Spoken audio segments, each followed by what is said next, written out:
या eucalyptus oil वो लगा के अंदर मिला के हम उसका कोन बनाते हैं. సో లెమన్ కానీ యూకలిప్టస్ ఆయిల్ యూస్ చేస్తే అండ్ కోన్ యూస్ చేస్తే చాలా ఈజీగా సింపుల్గా ఏ హామ్ లేకుండానే ఈ మెహందీ రెడీ అయిపోతుంది.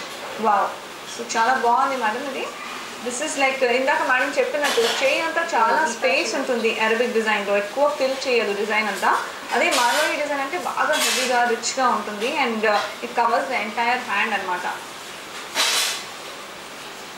मैडम छोटे जो बच्चे होते हैं जिनको भी मेहंदी लगाने का बहुत ज़्यादा शौक है, వాళ్ళకి ఎట్లాంటి డిజైన్ సెట్ అయితే దాని గురించి మాట్లాడతాం. మీకు కాలర్ రెడీగా ఉన్నారు. Hello hello hello yeah hi అండి, ఎవరు చెప్పండి. హలో हाँ मुझे या नमस्ते, चपंडी। है या बात कीजिए.